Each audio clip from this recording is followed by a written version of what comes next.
Problem number 13। Problem कह रहा है let E F and G be three events having probability of E is equal to 1/8, probability of F is equal to 1/6, probability of G is equal to 1/4, and let probability of E intersection F intersection G is equal to 1/10 for any event H if HC denotes its complement, then which of the following statements are true। चार option दे रहा है, इस चार में से कौन option सही है।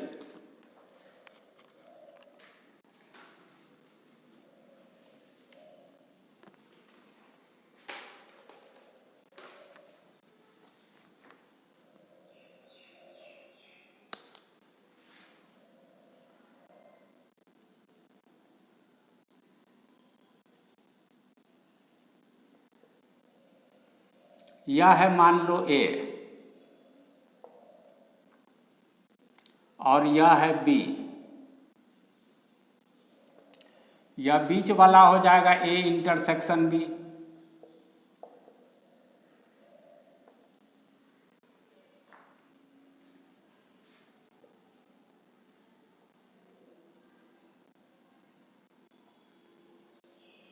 यह है A और यह है B। B डैश का मतलब क्या? B को छोड़ के बाकी सारा। B डैश में और A में यही पार्ट कॉमन है। B डैश में और A में दोनों में कॉमन पार्ट यही है। तो यह हो गया A इंटरसेक्शन B डैश। गौर से देखो इस शेडेड एरिया को, इस शेडेड एरिया को। इस शेडेड एरिया में और इस शेडेड एरिया में कोई पार्ट कॉमन नहीं है और दोनों को अगर मिला दो तो पूरा A कंप्लीट हो जाएगा, पूरा A कंप्लीट हो जाएगा। यानी A intersection B union A intersection B dash is equal to A। This implies probability of A intersection B union A intersection B dash is equal to probability of A। This imply probability, यह दोनों event mutually exclusive है क्योंकि इसमें और इसमें कोई चीज common नहीं है। जो इसमें है वह इसमें नहीं, जो इसमें है वह एलिमेंट इसमें नहीं, तो दोनों म्यूचुअली एक्सक्लूसिव। तो दिस यूनियन दिस का प्रोबेबिलिटी क्या हो जाएगा? Probability of this A intersection B plus probability of A intersection B dash that is equal to probability of A। This implies probability of A intersection B dash is equal to probability of A minus probability of A intersection B।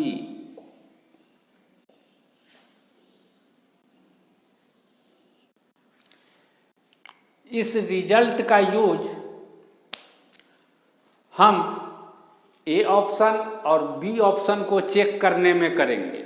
A option और B option को check करने में करेंगे, इसीलिए लिखें। तो अब देखते हैं ऑप्शन A। ऑप्शन A में क्या कह रहा है? Probability of E intersection F intersection G dash, G C को हम लिख सकते हैं G डैश भी। Probability of E intersection F intersection G, G C को लिख सकते हैं G डैश भी, G dash is equal to, देखो A के जगह पर ही पूरे को समझो और B डैश जो है इसके जगह पर G डैश को समझो। तो हम क्या लिखेंगे? Probability of E intersection F minus probability of E intersection F intersection G।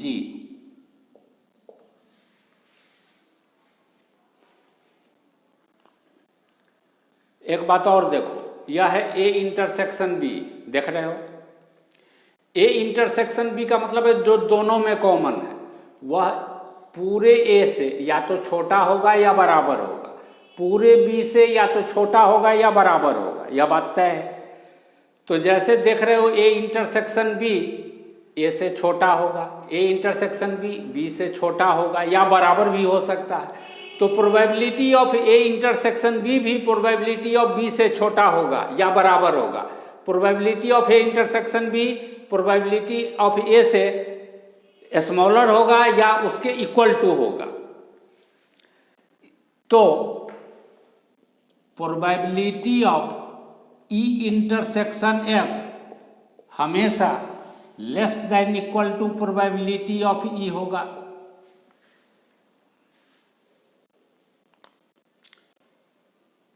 तो इसका अर्थ है कि probability of E intersection F intersection G dash जो कि इसके बराबर है probability of E intersection F minus probability of E intersection F intersection G, और इसमें इसके जगह पर इससे बड़ा नंबर अगर हम लिख दें तो वैल्यू कुछ बड़ा हो जाएगा, probability of E minus probability of E intersection F intersection G हो जाएगा। यानी probability of this less than equal to this हो जाएगा। Probability of E intersection F intersection G dash, E intersection F intersection G dash less than equal to हो जाएगा probability of E minus probability of E intersection F intersection G, और यह किसके बराबर हो जाएगा? यह बराबर हो जाएगा, ठीक है। This implies probability of E intersection F intersection G dash less than equal to हो जाएगा probability of E 1/8 minus probability of E intersection F intersection G 1/10। This implies probability of E intersection F intersection है यह intersection G dash less than equal to 10-8 यानी 2/80 यानी 1/40। यह option correct हुआ। देखो गौर से, यहाँ जो रिजल्ट लिखा हुआ है इसका यूज हम ऑप्शन बी को भी चेक करने में करेंगे, तो इसको हम लिख लेते हैं यहाँ बगल में। Probability of A intersection B dash is equal to probability of A minus probability of A intersection B. इस रिजल्ट का यूज हम ऑप्शन बी को भी चेक करने में करेंगे। अब पहले मिटाते हैं।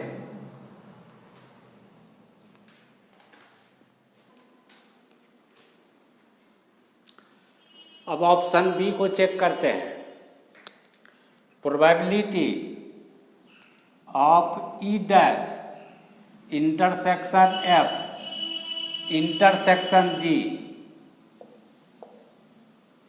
इज इक्वल टू, इसमें ए के जगह पर इसको समझो और बी डैश के जगह पर इस ई डैश को समझो। तो हम क्या लिखेंगे? Probability of F intersection G minus probability of E intersection F intersection जी।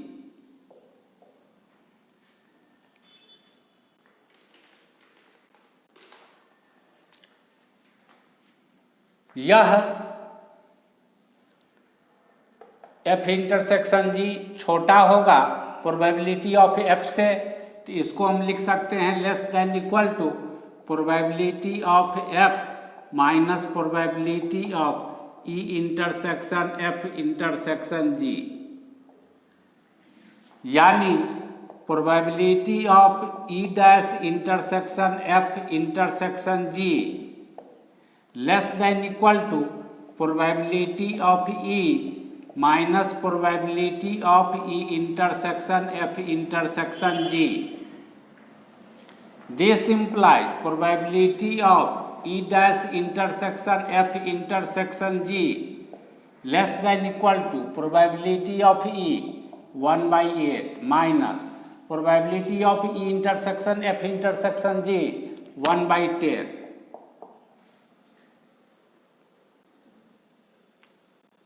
एक मिनट प्रोबेबिलिटी ऑफ एफ है ना, तो ई का है लिख दी F, probability of F intersection G है, तो इसके जगह पर प्रोबेबिलिटी ऑफ एफ लिख दिए, तो यहाँ पर प्रोबेबिलिटी ऑफ एफ है, probability of F 1/6. This implies probability of E dash intersection F intersection G less than equal to 10 minus 6 4/60 4/60 कटेगा,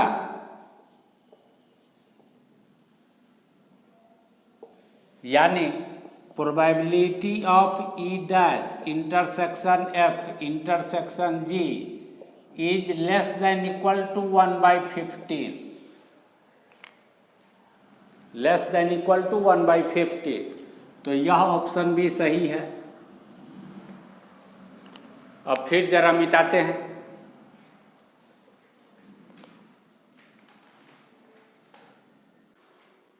अब ऑप्शन सी देखते हैं,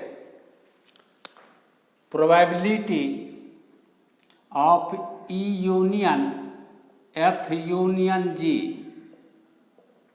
इज इक्वल टू, फार्मूला के आधार पर क्या लिखेंगे, probability of E probability of F plus probability of G minus probability of E intersection F probability of F intersection G minus probability of G intersection E plus probability of E intersection F intersection G.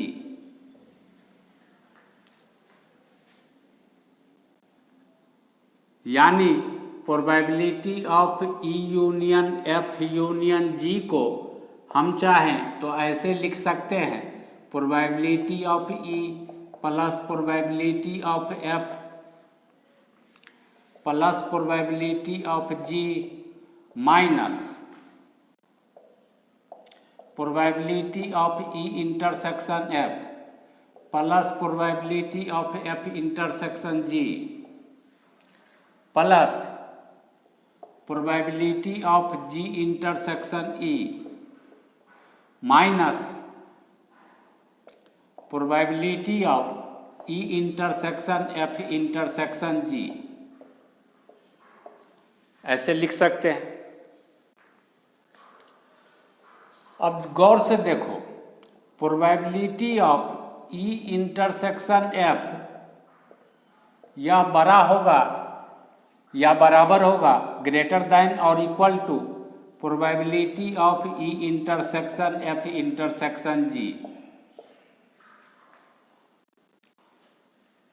यह भी इससे बड़ा होगा या बराबर होगा, probability of F intersection G greater than equal to probability of E intersection F intersection G. यह भी इससे ग्रेटर दैन और इक्वल टू होगा, probability of G intersection E greater than equal to probability of E intersection F intersection G.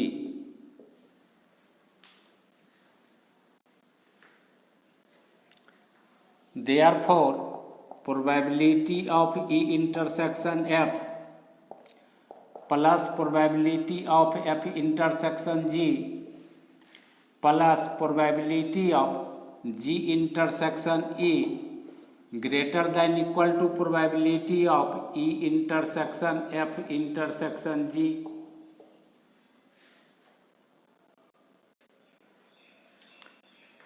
This implies probability of E intersection F plus probability of F intersection G plus probability of G intersection E minus probability of E intersection F intersection G greater than equal to 0। दोनों तरफ -1 से multiply करेंगे तो inequality change हो जाएगा। This implies minus probability of E intersection F plus probability of F intersection G plus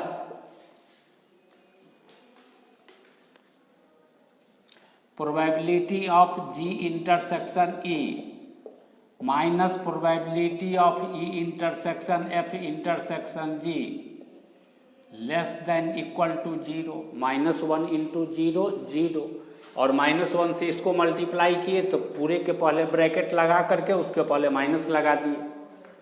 अब दोनों तरफ सेम नंबर जोड़ेंगे तो इनइक्वालिटी में कोई फर्क नहीं पड़ेगा।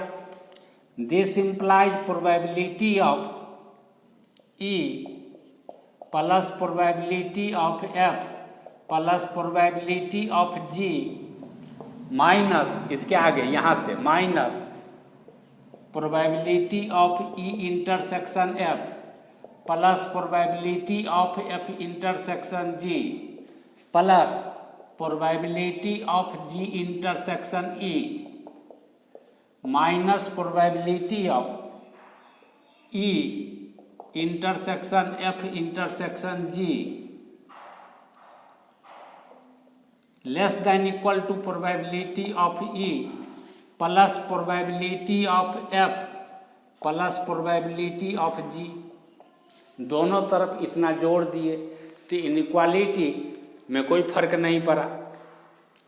अब देखो गौर से, यह जो लेफ्ट साइड में दिखाई पड़ रहा है लेस देन इक्वल टू के लेफ्ट साइड में, यह क्या दिखाई पड़ रहा है? यह दिखाई पड़ रहा है ठीक इसके बराबर, और यह तो इसके बराबर है। तो इसके जगह पर यह जो लेफ्ट साइड में है यह, इसके जगह पर हम यह लिख देते हैं। This implies probability of E union F union G less than equal to probability of E plus probability of F plus probability of G, probability of E plus probability of F plus probability of G. This implies probability of E union F union G less than equal to probability of E 1/8 plus 1/6 plus 1/4 1/4। ये इसका जोड़ घटाव करेंगे तो कितना मिलेगा?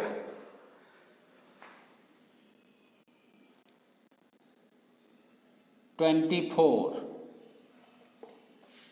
8 तिरिक 24 3 6 चौके 24 4 छक्के 24 6 4 10 13/24। यानी probability of E union F union G less than equal to 13/24 13/24। तो यह ऑप्शन भी सही ऑप्शन है, करेक्ट ऑप्शन। अब जरा मिटाते हैं।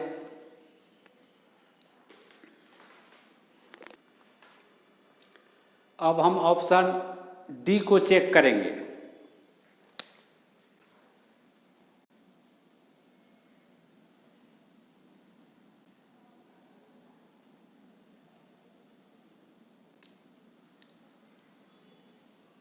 E F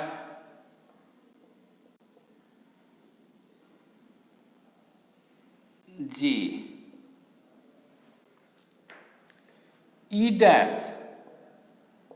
intersection F dash intersection G dash, E dash, E को छोड़ करके बाकी, एफ को छोड़ करके बाकी, जी को छोड़ करके बाकी, इस तीनों में कॉमन क्या है? यही एरिया है। यह शेडेड एरिया जो देख रहे हो, यह शेडेड एरिया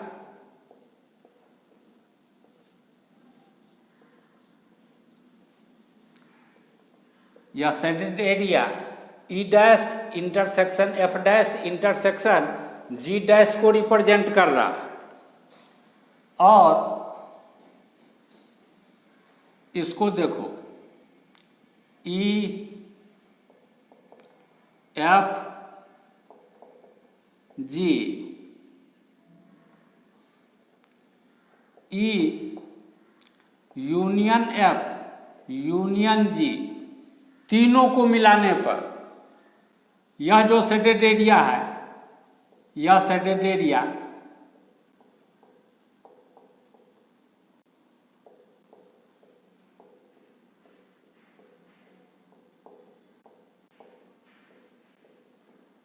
यह इसको रिप्रेजेंट कर रहा है। तुम देखो गौर से, यह शेडेड एरिया और यह शेडेड एरिया दोनों को मिला दो तो पूरा सैंपल स्पेस कंप्लीट हो जाता है। यानी E dash intersection F dash intersection G dash union E union F union G is equal to sample space S, पूरा या rectangle S. This implies probability of E dash intersection F dash intersection G dash union E union F union G is equal to probability of S।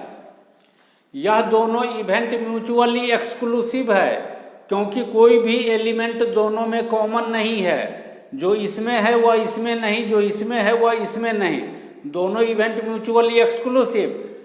तो इस दोनों के union का probability हम लिखेंगे probability of E dash intersection F dash intersection G dash plus probability of E union F union G is equal to probability of S, sample space का probability 1। This implies probability of E dash intersection F dash intersection G dash is equal to 1 minus probability of, इसको right side, probability of E union F union G।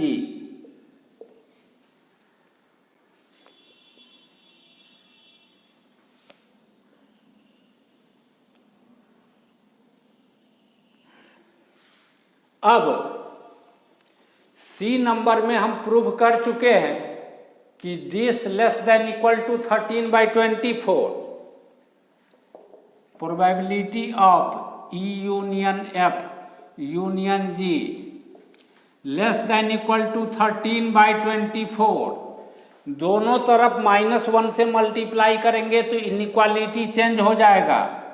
Minus probability of E union F union G greater than equal to -13/24।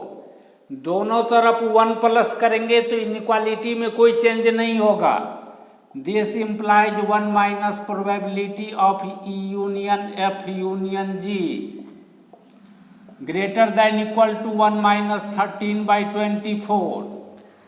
This implies, इसको देखो और इसको देखो, same चीज है, और यह है इसके बराबर। तो इसके जगह पर हम लिख सकते हैं इतना, यानी probability of E dash intersection F dash intersection G dash greater than equal to 1 में से 13/24 घटेगा तो 11/24। This implies probability of E dash intersection F dash intersection G dash greater than equal to 11/24। और यहाँ देखो 5/12 ऊपर और नीचे 2 से मल्टीप्लाई कर दो तो यह क्या दिखाई पड़ेगा, यह दिखाई पड़ेगा 10/24। देखो गौर से, यह बड़ा है 10/24 जो कि 5/12 के बराबर है। इससे यह बड़ा है और इससे यह बड़ा और इससे यह ग्रेटर देन और इक्वल टू। इसमें कह रहा है this less than equal to 5/12, हमको दिखाई पड़ रहा है दिस ग्रेटर देन 5/12 और यह कह रहा है लेस देन इक्वल टू 5/12। इसका मतलब है यह ऑप्शन गलत है। अब जरा आंसर चेक कर लेते हैं, हमको यह 3 सही आ रहा है, आंसर दे रहा है या नहीं।